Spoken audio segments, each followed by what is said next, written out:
we get to his presentation. Oh, by the way, this meeting is being recorded. I hope that's okay with all of you. Before we get started on Randy's presentation, we're going to go ahead and have some announcements. First, I'd like to introduce Miss Kimberly Leong.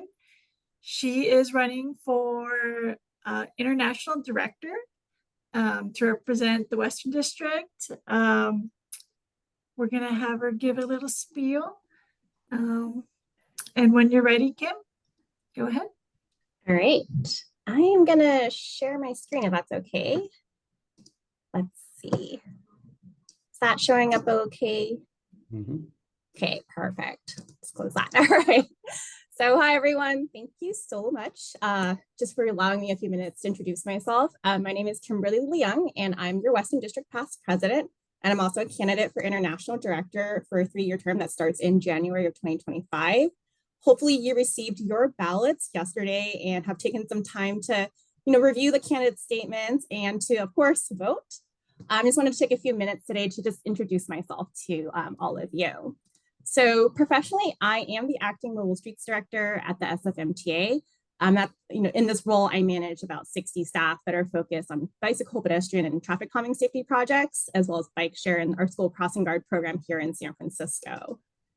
But in terms of my ITE experience, I've been involved with ITE since I co-founded the Cal ITE student chapter back in 2008, and I later went on to serve as student chapter president.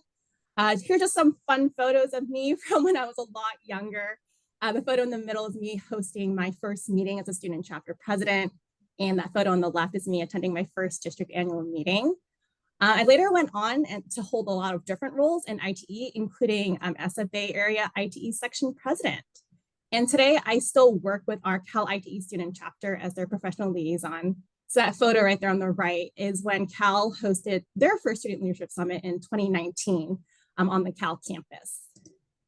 At the district level, I've served as our LAC co-chair for the annual meeting in Monterey in 2019. But what I'm most proud of in terms of my ITE experience is the 7 years that I served as our Student Funding and Initiatives Committee Chair. Some of you may know it as a Student Endowment Fund Chair. But in that role, what I was doing was really trying to support our students and young professionals by pushing different initiatives through, as well as securing funding for them. And then most recently, I was your district president last year in Portland. So as a candidate for International Director, I do want to share that I am familiar with the ITE Board of Direction. I've served on the international committees, including the Young Member Committee and the Traffic Bowl Reimagined Task Force. So throughout my time on the district board, I've been focused on expanding our student and young professional initiatives and enhancing the member experience. ITE has been a really big part of my career because when I was a student, I just had so many opportunities for mentorship, and that's what ultimately brought me into the transportation profession. And that's also why I started the Cal ITE student chapter. I wanted to bring those resources and ITE and professionals to campus to help create that transportation community. So as an international director, what I hope to do is to continue giving back to ITE. I want to advocate for programs to support the next generation of engineers and planners. And I also want to help ITE continue to grow and provide value for our members. If you can't tell, I'm very, very passionate about the development and mentorship of students and young professionals. And that's something that I will continue being a champion for as an international director. So again, thank you for allowing me some time today to just kind of talk about myself and my involvement with ITE. Also just want to thank the board for allowing me a few minutes today. So again, make sure you just take a look at all the candidates that are running, and no matter which way you vote, there's a bunch of great candidates that are running this year. So just please take some time to read through those statements and to vote. So thank you. Thank you, Kim. And we also have Cameron Shu here today, running for Secretary Treasurer. Cameron, did you want to say a little bit? Yeah, thank you so much for the opportunity. So my name is Cameron Shu, and I work for the Sacramento County Department of Transportation as a principal engineer overseeing transportation planning and land development. And I am a candidate for Western District Secretary Treasurer this year. Although I don't have an opponent, I still want to introduce myself to as many sections as possible across the district and let you guys know the priorities I plan to focus on in office. So I really want to continue to support our local sections in every way possible at the district level, whether it's the Section 101 process or continuing to provide technical content through webinars. I also strongly believe that student and young member initiatives should continue to be a focus for the district. I think the pandemic resulted in some major mentoring and training gaps, and ITE is well positioned to help address this with our student and young member programs. So if there's anything the district can be doing to improve your member experience, just want to let folks know that I'm approachable, and please don't hesitate to reach out to me. With that, thanks so much for your time. And I also have a campaign website too, if they can drop in the chat if folks want to take a look and get to know me a little better. Thank you. Thank you, Cameron. We also have a few more announcements. Sophia, do you want to go ahead and? Sure. Hi, I'm Sophia Pullman. I'm your section secretary. And we just wanted to give a couple of dates, reminders, just so that they're not lost. Of course, next month is IT Western District's conference, so make sure you register for that. There's still a little bit of time. It's from June 23rd to the 26th, and I know a couple of our board members will be there, so hope to see you there. And then the second thing is that the Western District is doing a badge program for young members. It is to challenge yourself to complete 3 categories. So it's going to a social event, a professional development event, and a section meeting. So hopefully many of you here qualify and have come to our events. And then the last day to complete the form and submit it is next week, next Friday. And yeah, and you'll be entered for a drawing of a grand prize. And a young member means 35 and under. Just sorry, or also cool, I'm still there. Sorry, Mark. But yeah, so I'll also drop some links in the chat for you to peruse. And Kevin, you have your hand raised. I just wanted to add to that real quick from Henry Hamill, who's running it. He works for MTC. He just want to note that this actually goes back to September, so it's not merely just what you've been doing recently, but if you have those 3 events anytime between September and now, if you're here today, that's your professional event, boom, you got 1. If you're going to the Sacramento conference next month, that's 2, boom. So all you got to do is have a social event. So yeah, I'm getting pretty close. So yeah. Anyway, sorry, back to you. And back to Sharmi. Did you want to mention the Western District? Oh, I did in the beginning. Oh, Just, you did? yeah, June 23rd to 26th. Got it. Hope Thank to see you. there. Testing you. Okay, so one last thing before we get started on this presentation. To whoever feels comfortable, please go ahead and share or turn on your video. We're going to go ahead and take a quick little picture screenshot for our webpage. So let's go ahead and do that now.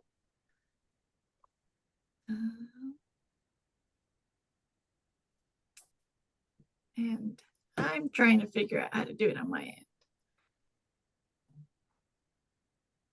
end. Sophia, are you able to take a screenshot? Okay. Yes. Is everyone ready? Yeah. Okay.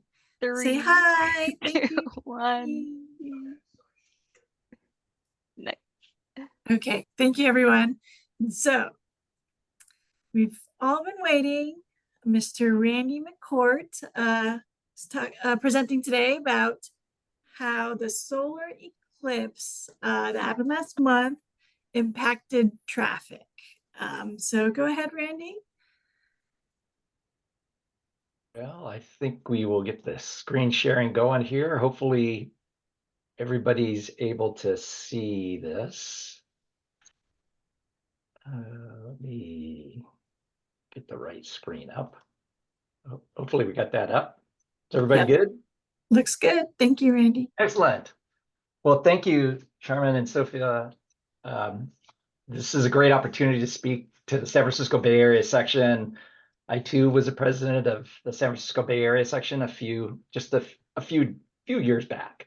And it's always a pleasure to speak about topics that I love. And one of them is going to Eclipse. It's like a spectacular event. If you haven't seen one, just know that going to totality is literally night and day from being 99 and 9% chance of being in totality. You want to be 100% totality. And of course, traffic, which the Eclipse, we'll talk a lot about that in this presentation as we go.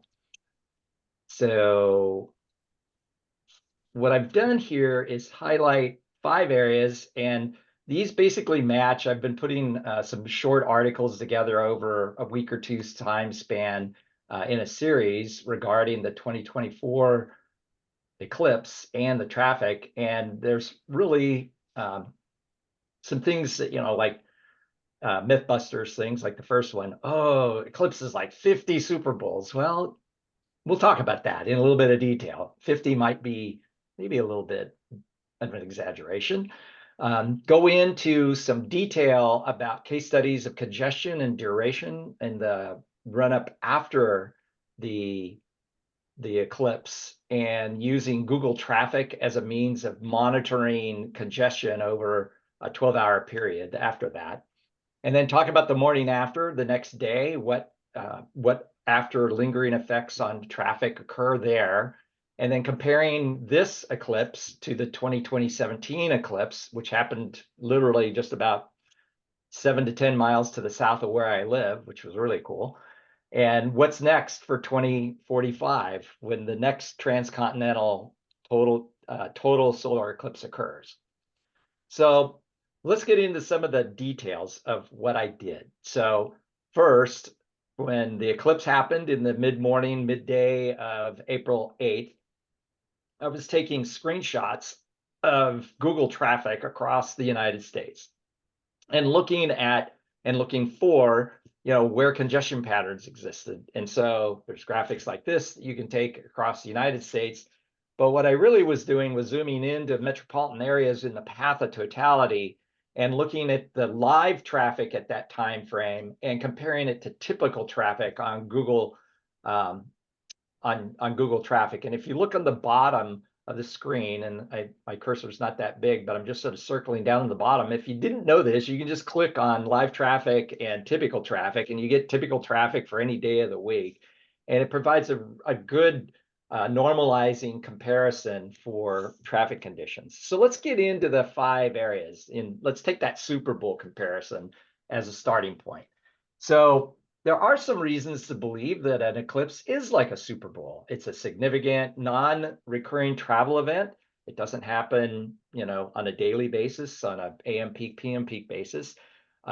You definitely get some surges of traffic in both cases, particularly if you get an overtime Super Bowl game, not maybe a blowout Super Bowl game.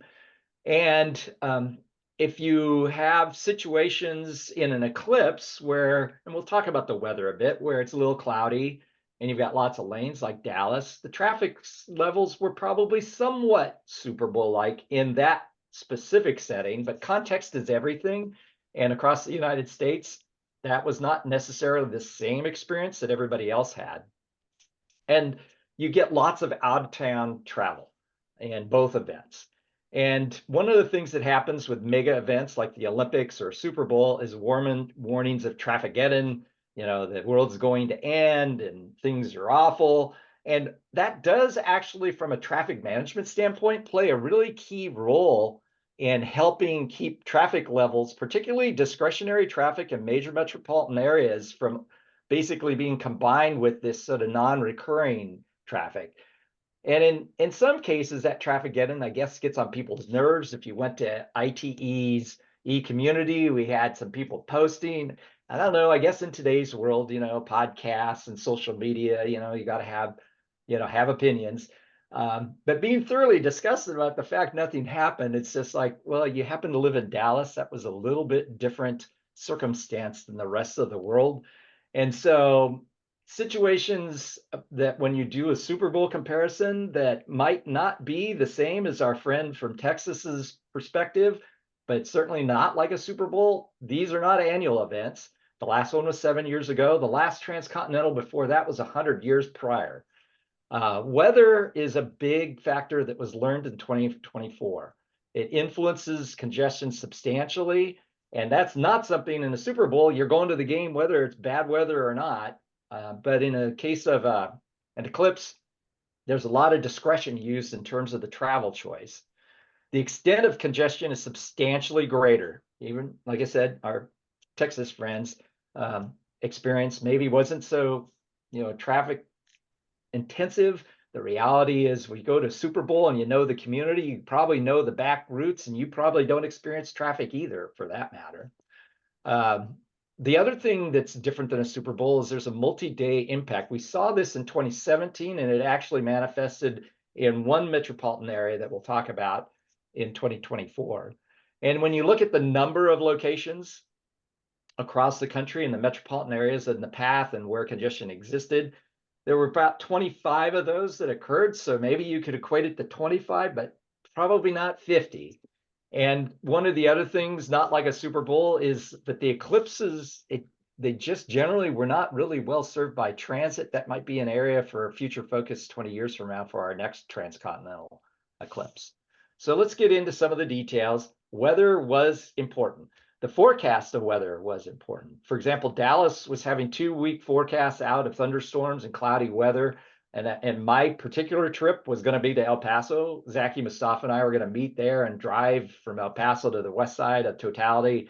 And it just didn't make sense with the forecast. And you can see here the cloud cover was substantial. But the orange circles show areas that where the weather was good. And in the case of Vermont, the forecast 2 weeks out was for clear skies. And it stayed that way the whole way through, which resulted in a much different experience than the people in Texas experienced. So let's talk about duration of congestion. This basically tracks those areas that you saw on that Google traffic map, and there's about 25 of them, and the major interstate corridors that go with them.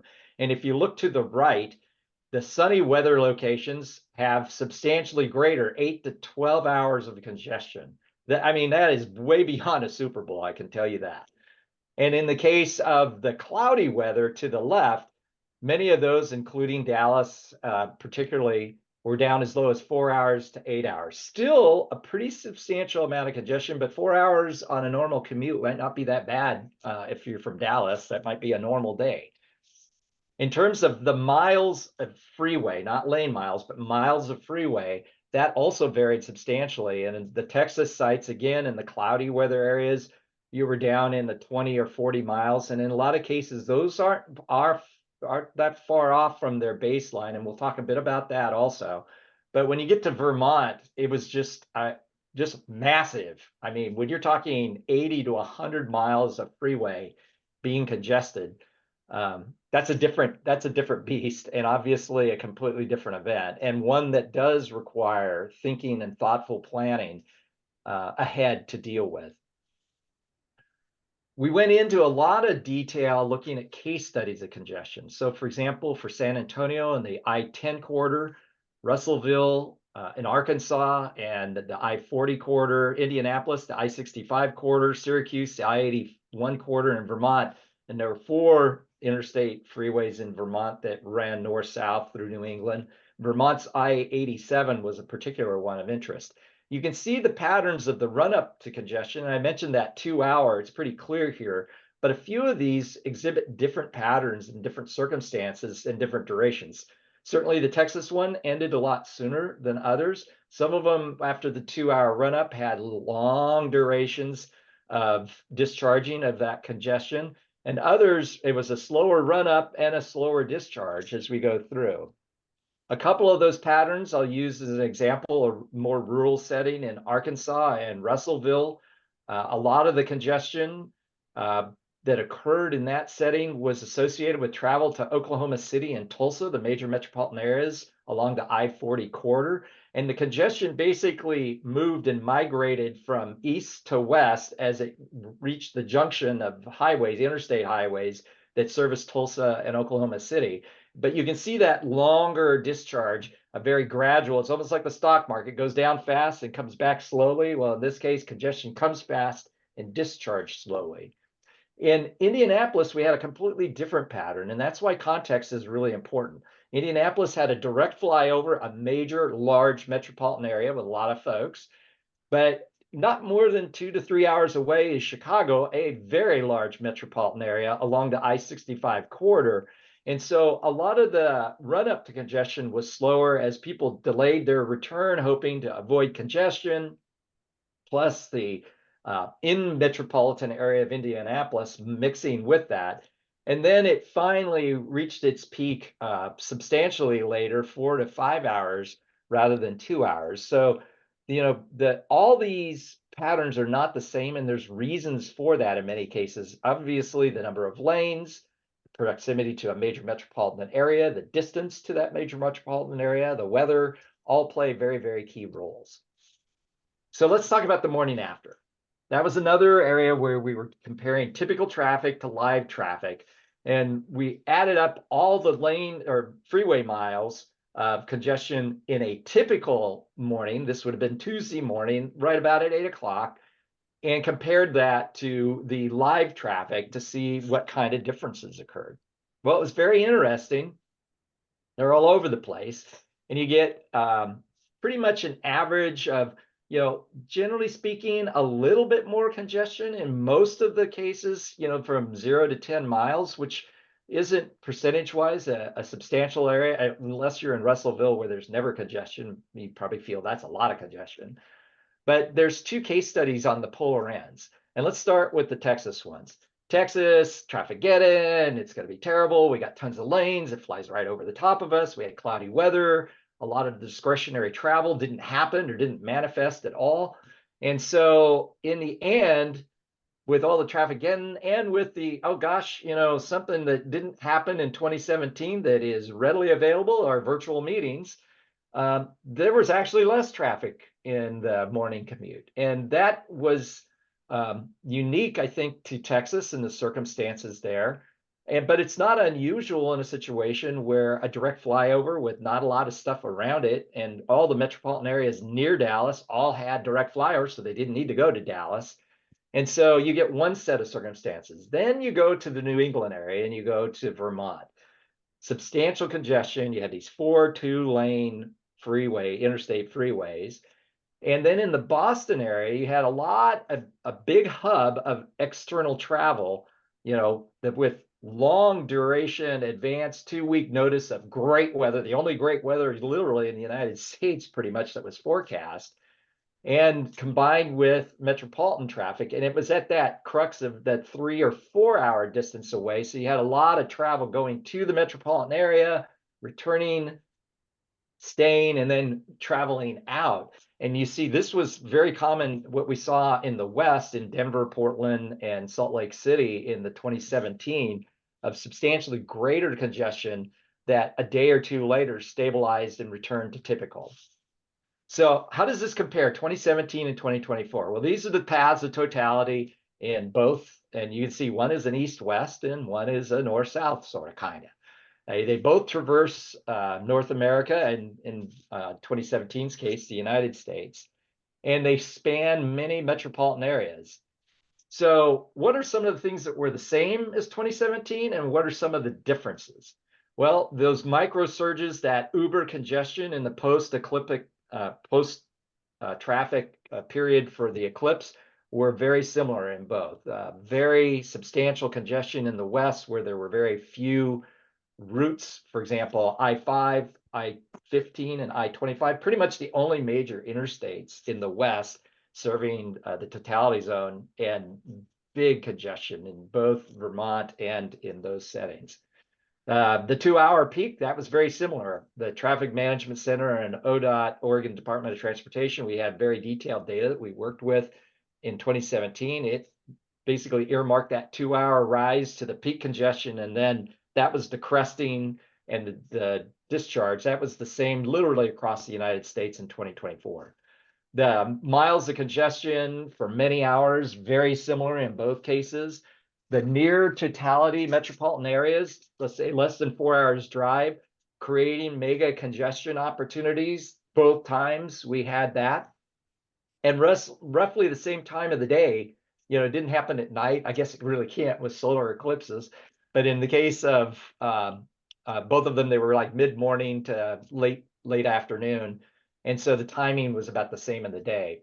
What were some of the differences? Well, the weather thing we learned in 2024, in the 2017, we were really dealing with a summer eclipse, and most of the states, the vast majority of the country was in clear weather skies. This time that was the opposite. And in Texas, major metropolitan areas and big travel centers with the cloudy weather, it really put sort of a damper, diminished the level of activity compared to 2017. Many more metro areas were in the direct path, and so they didn't have to go as far or travel. And the last time, it had been 100 years since we had a transcontinental total eclipse. This one was only 7 years later, and it was really going north-south, not transcontinental. And then the difference in 2024, there really wasn't a lot of rapid returns that we saw in Texas. That was clearly, I think the best way to phrase it is lots of lanes, bad weather, and a situation where you had totality and going over the major metropolitan areas and nothing else around for hundreds of miles. And so it really didn't lend itself to the kind of traffic event that many of the other areas experienced. Now, in 2017, I mentioned Oregon's Department of Transportation and their traffic management center had a wealth of information. It was being a traffic geek and being a disciple of Dolph May and the University of California, we get fundamentally, schooled in the speed flow fundamental diagram of speed and flow, which you see the theory on the left. What was sort of cool about the eclipse in 2017 and the data that we had is on the right of the two gray graphs is a normal piece of speed flow data that you would occur from a traffic data, advanced traffic management center's data set.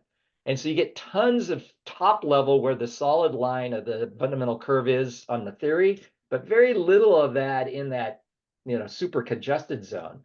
With the eclipse, you get the opposite. You get a ton of uber congested, and it really manifests itself with real data that we usually don't get access to. So it's sort of cool stuff.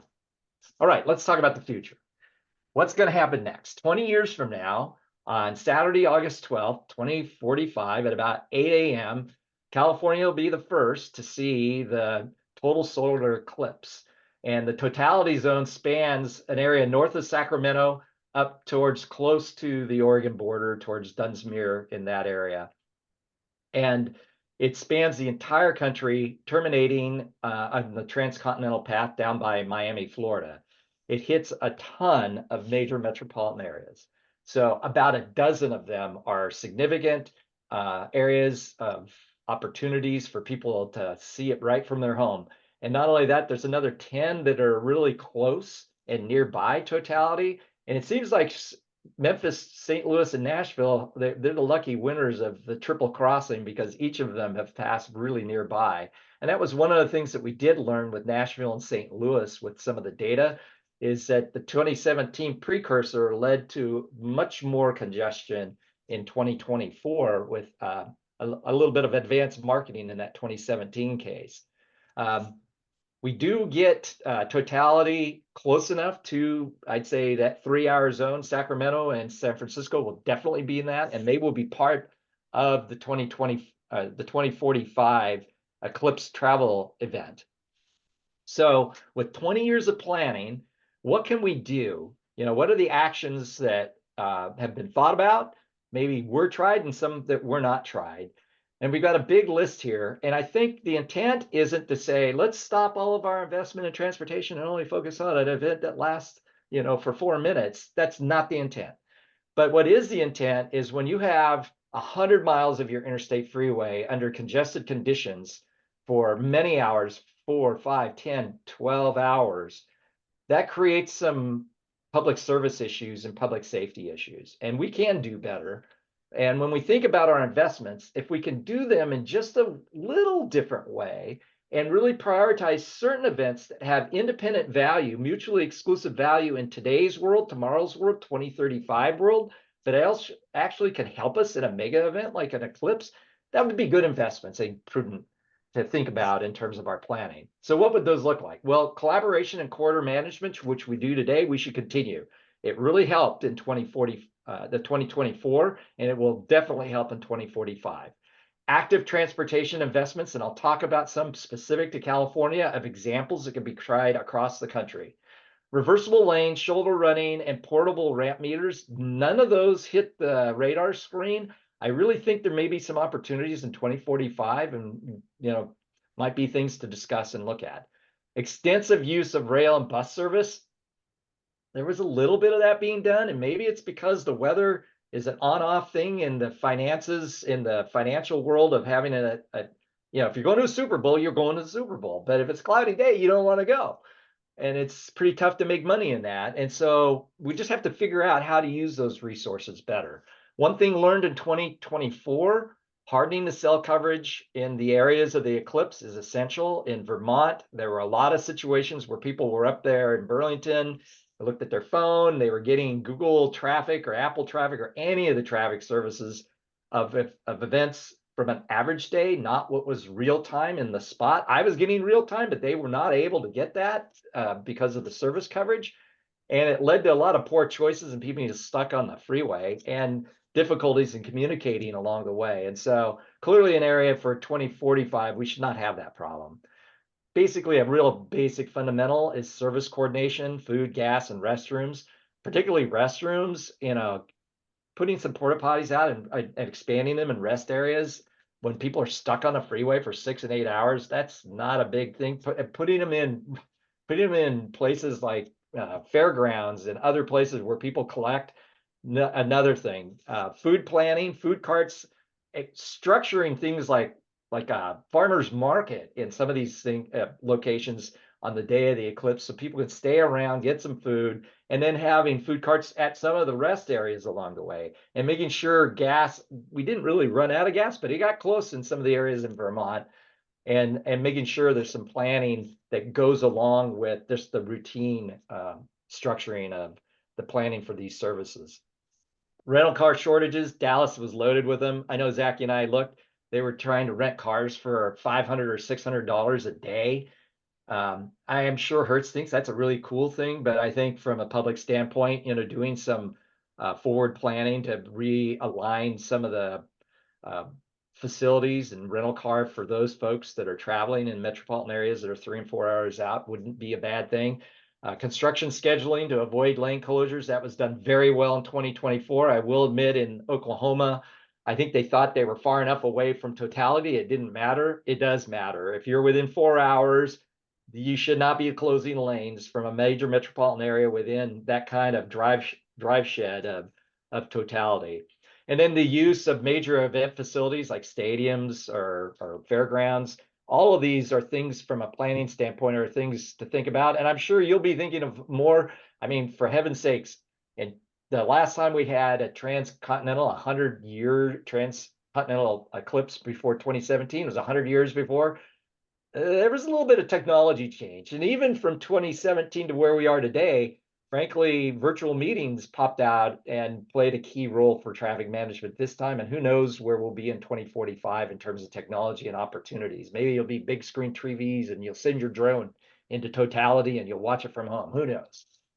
So let's talk about specifically what might happen in California. Let's take the I-5 corridor and 101, and let's take Reno and the Tahoe corridors. First, on the I-5 corridor, there may be an opportunity for shoulder running on I-5 for the 40 miles from about Norman down to the 505 split. The reason for that is you're picking up capacity at the 505 split, and you only got 15 interchanges to deal with.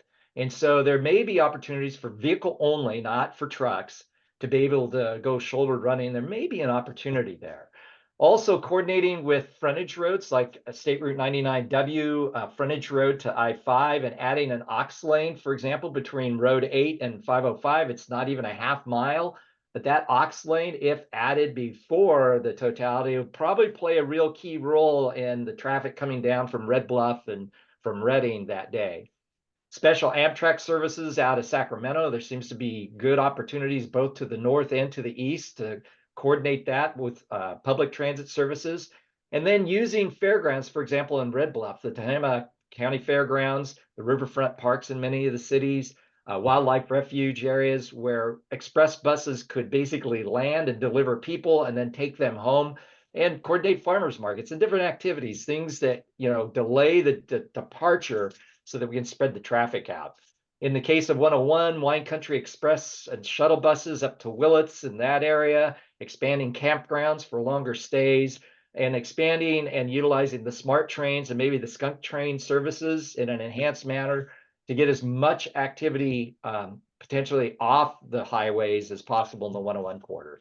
Let's move over to the Tahoe Reno area. Here's where active transportation could play a role. It's not in context, going to be in every case, but Tahoe presents a really unique and I think a wonderful opportunity for some really durable active transportation investments that'll be useful in 2035 and 2040 before we get to 2045 in the Eclipse, such as expanding the Truckee River bike trail up the State Route 89 corridor up into totality, and in Reno going east and west so that you can get between different venues within Reno, even though it traverses Reno, allow people not to drive, but to take their bikes or to walk or micro-mobility to venues. Also in Carson City, being able to go up Interstate 580 to Washoe Lake, extending the great off-road bike trail facilities in Carson City northward, just 5 or 10 miles. It has a durable value in that Washoe Lake. It's a great opportunity for recreation that we need anyway. But during the Eclipse, that 10-mile bicycle trip on an off-road trail, it's a really great opportunity for a few less cars on the highway. Whether hard shoulder running on I-80 can work, that's really tough. It's a long stretch. I don't think it's nearly as opportunistic as it would be on I-5. Obviously, with a lot of shuttle resorts, or a lot of resorts in the area, in the Tahoe area and Reno, being able to shuttle bus people into totality and back to activities makes a ton of sense. Expanding campgrounds for longer stays, particularly maybe near the State Route 89 corridor and the Truckee Tahoe Airport. Definitely looking at rest area, temporary food carts, and expanded restroom facilities. And then finally, looking at special event facilities, maybe using University of Nevada, Reno's football stadium and athletic facilities, or literally in any little town that it passes over, using their sports complexes and softball fields. It will be during August, but it won't be necessarily at a time when other events are going on. It is a Saturday, and so there will be a little bit of a difference compared to all the past ones being on weekdays. So there's a lot of food for thought. I'm sure you can add a ton of great ideas as we go forward. So with that, that gives you a quick tour of totality from 2024 as well as 2017 and a little peek into the future. And with that, I'm most happy to take any questions you all may have.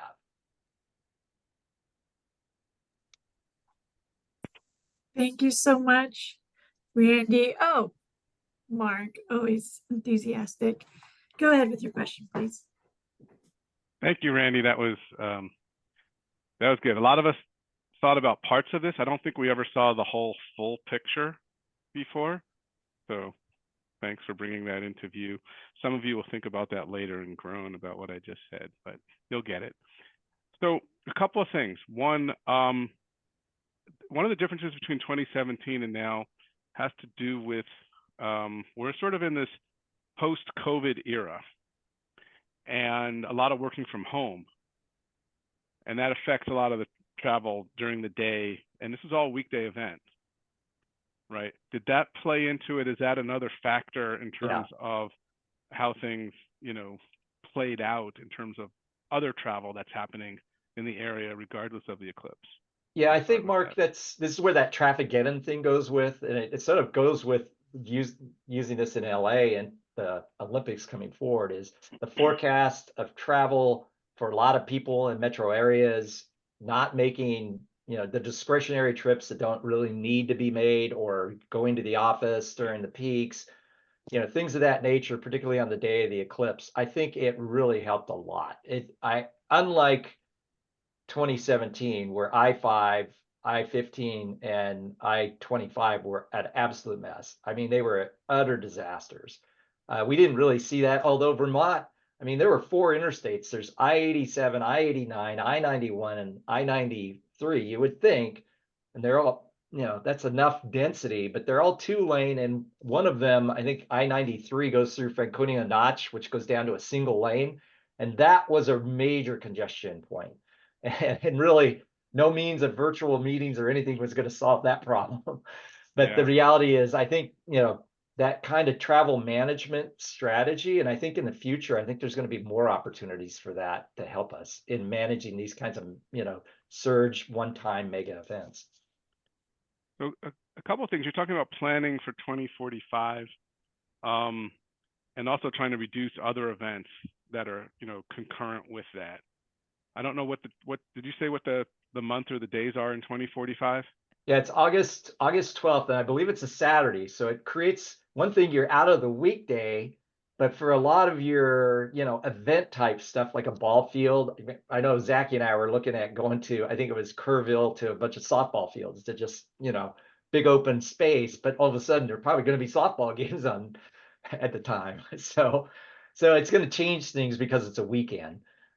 Yeah, I mean, so just thinking about like what's 2045 look like? You're talking about, well, are we going to have enough cell service, and at these locations? You're assuming we still have cell phones in 2045. Yeah, who knows? Whatever the communication might be, you're talking about making sure there's enough gas. When, at least in California, we're all supposed to be out of gas cars within the next 10 years, but having electric supply and just having the resources available is really the point. The other thing which I think you missed, you've been out of California a while, but highways and roadways and all of that, but the opportunity, by then we should be well into almost completion with high-speed rail. And at that point, that could play a key thing in terms of transportation reductions on vehicle trips and so forth. Yeah, does it plan to go north of the Sacramento, San Francisco metro areas? By then you will not be anywhere near Sacramento. If 2075 is only 20 years out. So it's if we can get it to between the Bay Area and LA by then that would be pretty good. And that's actually what the plan is. So and it would go to San Diego, maybe Sacramento, but by then it's a big if. But it will play a role in north-south. It's interesting in that if you got high-speed rail from LA and you get into the Bay Area, maybe the night before you're taking that, the event is at 8 o'clock. Then the question is, how do you get people early morning from the metro areas of Sacramento and the Bay Area up to Totality in a venue with enough bathrooms? Because I don't care what technology is, we're going to still need bathrooms, and then get them back. There's a lot of planning that I think needs to go with that along the way, but high-speed rail could play a role, particularly in picking up areas of California that are further out than that normal 2 to 4 hour. That was consistent between the two, is that a metro area that was in 2 to 4 hour would definitely cause traffic problems. St. Louis and Nashville being perfect examples, and Chicago. Those were all very problematic circumstances. And if you extend that further south with high-speed rail on the night before, and it's a weekend and work day, there's a lot of dynamics there. Cool, thanks. Thank you. Alita, did you still have a question? Yeah, thank you for the presentation. It's really interesting. Actually, the comparison between 2017 and 2024. And again, finding out that it's not 50 football events, but 25 or so. Well, my question is that there are other mobility technologies being developed right now. And I'm just going to just tag along about the last question on the future. There is the connected vehicles, the automated vehicles role in, I don't know how it will play on congestion in 2045, but also there's the aviation technology that is being developed by Jovi, I think is the company in Monterrey. So those are the things I imagine that I think there is a prototype that it's going to be out next year or so. So by 2045, we might have some kind of there's area a lot. mobility. All of those, and including, obviously we were talking gas, but fuel. I probably should have said the fuel, because electric vehicles aren't using gas. Yeah. But there's a lot of nuance in terms of the technologies that will have to be looked at. I think on one side, the hope, and this use autonomous vehicles, would be that maybe that plays a completely different role. Maybe that's the big game changer from like 2017 to 100 years prior, they were on horse and buggies and we had cars. Yeah. Maybe that'll be part of that. We don't know.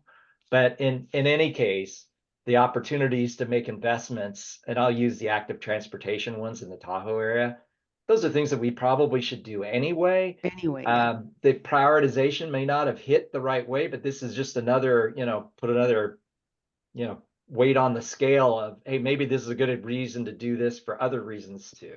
Mm-hmm. Thank you. I see Ethan's got his hands up and Dave in Sacramento. So let's go Ethan and then Dave. Also like to echo that I thought that was a very well presented presentation. Thank you for sharing that data and also your insights about potential solutions for future large events and eclipses. You had mentioned a couple of those locations that were lucky enough to be in both of the paths of totality for both 2017 and 2024. I was wondering if there was anything in the data that indicated kind of that those were outliers specifically because they had experienced it twice in quick succession. Or I guess more broadly, if the 2017 eclipse had an impact on people's behavior and the way it was handled in 2024. It's interesting because that area also had mixed weather. It had sort of good and bad together. And so I think what happened in particularly St. Louis, Nashville, Memphis, because the three of them got both, and they actually get the next one too. So they get them all. But for one, I think there was you had a baked market that knew, and basically through casual, I know the reason I went to Totality is Jonathan Upchurch said, you got to do this. It's amazing. And it's like, well, okay. And I'm so glad I did. It is completely different. Everybody who's 99% or whatever goes and says, oh, that's really not much. And it's like, well, but you didn't do the last 0.1%. It's like getting to the Super Bowl gate with your ticket and not going into the game. It's like you missed it. And so I think in Nashville, St. Louis, and in Memphis, there was a baked in, greater demand than you might see elsewhere. And also you had a circumstance of where the weather was good and the freeways were pretty congested because of that. And they did experience, even though they had it before and they could have planned around it, it's pretty tough. I mean, they've got like, gosh, the Midwest is loaded with interstate freeways compared to the West. But even with that, where the weather was congested and some of the other ones weren't. And so it's, you're almost to a game time decision in some cases with the weather because of the changes and people making discretionary choices, basically within hours of the event. And it's tough. And so in some cases they had quarters all set and, ready to go, and they spread out resources accordingly. But really, if they could have spent all the money on a couple of other quarter resources, they probably would have done a little bit better. The one thing that was clear was that the duration in total, or the amount, wasn't substantively greater. So it was looks like there may be a baked demand for those areas, and what's going to happen. The only thing that would change that would be, mode of travel or growth. And in both those cases, they're not growing that radically that would make a big difference. But clearly, I think the number one thing is people that have experienced it in a short period of time, not 100 years, generations. Hear grandpa say, oh, we went in World War I. I mean, this was clearly omnipresent in people's minds. I mean, it had just happened, and I'm sure many people heard the stories. And I think that probably led to a little bit greater discretionary travel in those markets. Mm-hmm. And I imagine though there might be an overlap in people who are regular and avid eclipse travelers, for the most part, the kind of tourism and visitorship would be like, you can only plan so much, but driver behavior will still be like people, it'll be novel. Well, and I think what we learned, the last time it was in summertime, and the vast majority of the country had pretty good skies and good weather forecasts. So those knuckleheads like me that were going to go to El Paso, they were making, decisions about, we want to go. And then, a week or two before, seeing bad weather in the springtime and just saying, gotta got to cancel that. I think that discretionary travel when it's cloudy like that is a lot different than it will be in August, where, and particularly in California, the likelihood of bad weather in August in Northern California, pretty low. I mean, you pretty much take it to the bank. You're going to get a good, it's going to be an event you're going to be able to go to and experience. And so that weather part draws in an awful lot. That assurity of travel brings with it almost all the discretionary trips with it. And some of those create that lingering effect that we saw in the New England area, similar to what we saw in the West in 2017. I would expect we'll see that in the West again this time around. This 2045. I mean, 20 years. Thank you. Dave, you had a question in Sacramento? Yeah, well, first of all, I want to thank you for presenting on this, because I remember back in 2017 just geeking out over Google Maps that entire day and just kind of watching how things work themselves out throughout the day, and just watching those patterns was pretty amazing to watch. One thing I'm curious about is your charts, the bar charts you were showing.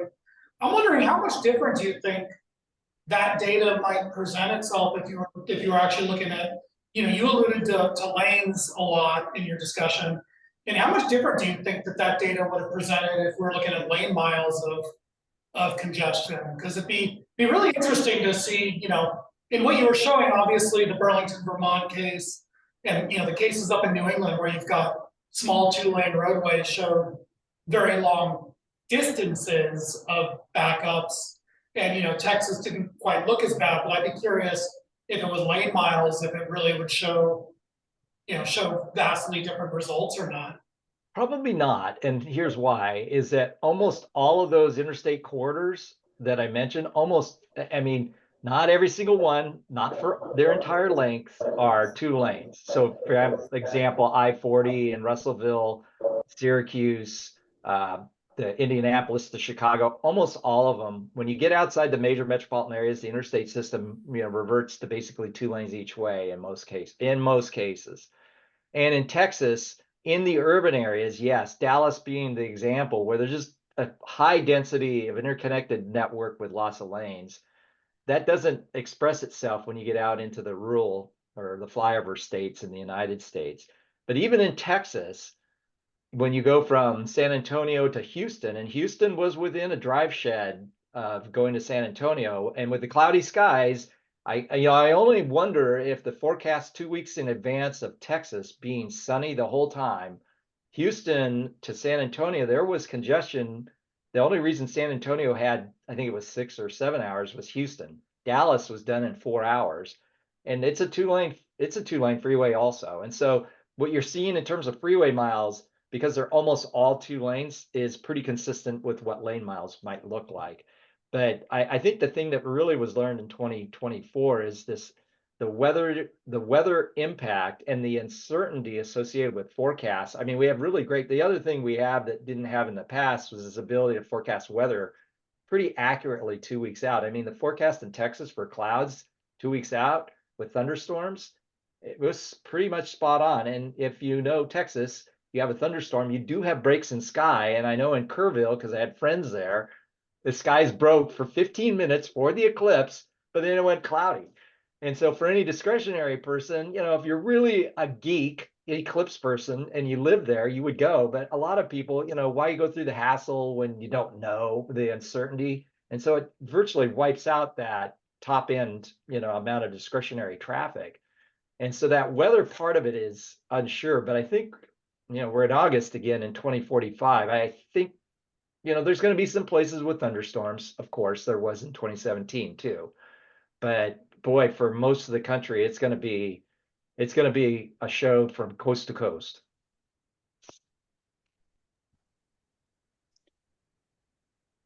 I know we're almost at time, but I wanted to mention Florida because I saw how the trajectory is literally going right The over entire the whole state. entire state of Florida. And I feel like, I don't know, with the stereotype that Florida gets with it being a party city and this being like in the summer and you having like Orlando Hurricane. families Tampa, Pensacola, Miami, all in this. Spring break all Um, over again. Yeah, it's like spring break for everyone. And then you have this, like the eclipse on top of it. Do you expect Florida specifically to have a harder time dealing with this traffic, dealing with the planning of it all? You know, I think the folks at Disney have got this right on cue. I think they're thinking way ahead. I hope so. doubt that. I think the thing that really, you're right about Florida. If it had clipped Florida, because of the number of major metropolitan areas like Texas, if it had had, you know, again, good weather, which it likely will have in the summer, although they do get thunderstorms in the afternoon, so you never know. But it's covering literally the entire state. So nobody intra-Florida travel other than Jacksonville is about the only area that isn't really getting a pretty much sit at home and watch totality. And so because it covers all of Florida, that's probably going to help. For the outside travel going in, I think the tourist side, I can't even imagine how many Airbnb, VRBO. I mean, everybody's going to sell their house probably in Florida because there's going to be a lot of folks from New England that probably saw it and passed it along. And the next, you know, that's for them, the trip down to Florida. So, you know, people like me that couldn't go to Dallas because it was way too expensive, went to El Paso to go 8 hours to drive into the West. My guess is Florida is going to make do with a pretty good big event when that happens. Now, the other metro that gets missed that's on the edge of Florida is Atlanta. It does grace near, and I don't know if totality hits New Orleans. I think it does. But a lot of metro areas in the South are covered, so that you're not going to have that close regional travel because they're going to see it themselves. But it would be Atlanta and Charlotte dropping in to the northern parts of Florida. But the vast amount of Florida itself, you're really going to be talking about, you know, outside of Florida travel into Florida, tourism type travel. Yeah, I grew up And in I can Atlanta. imagine the cruise boats. Oh my God, they're probably going crazy. I don't even know how much deck space they have to be able to have people up on the decks when something like that happens. Yeah, I grew up in Atlanta, so that was my first thought. I'm like, all of my friends and family are just gonna go down there, so I don't know what's gonna happen. And it's on a Saturday too, so I mean, it's good that weekend. Friday, the Thursday, Friday, Wednesday, Thursday, Friday, leading up to it. It's probably going to be a major traffic event also. Yeah. Thanks. Well, thank you so much, Randy. That was very interesting. I'm actually starting to plan for 2045. I took a lot of notes, so thank you for that. Thanks everyone for joining. We won't have a monthly meeting in June or July because of the Western District and international conferences. But we'll see you guys again in August, okay?